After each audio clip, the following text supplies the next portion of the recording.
In this video, I'm going to go through how to migrate your contacts using the Outlook desktop application.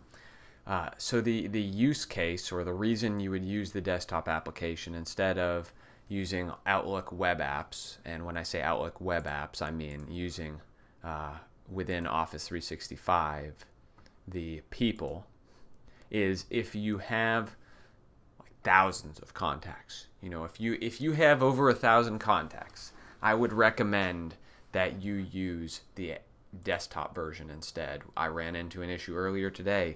Our volunteer department had 4,000 contacts. It wasn't working online. They just weren't coming over. So the way that you do that, you're going to export your contacts the same way you would otherwise from Gmail. So you go into your Gmail inbox. So log into Gmail. Switch over from mail to contacts. Go to more and export. I'm just going to select that I want to export all contacts, although you could select a particular group if you wanted to. I'm going to export in Outlook CSV format. Select export. Select where I want to save the file, and I'll just leave it as contacts. It's going to be saved as a CSV file. I see that right there, contacts CSV. It's on the desktop. Now I can go to my desktop version of Outlook, and I showed you how to set this up in a different video, so I won't, as far as setting up the Outlook version, desktop version of Outlook, so I won't go through that again.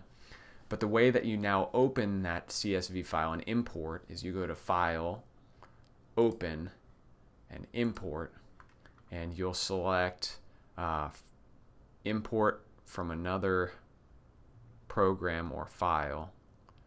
You'll go to Next. You'll select comma separated values Windows, Next, and then you'll just select, you'll browse to the contacts.csv. I'm not going to actually do it, but all I'd have to do is Next. Now, you'll want to decide whether you want to, if you've already got any contacts in there, you'll have to make the decision of whether you want to replace duplicates, allow duplicates to be created, or just not import the duplicate items.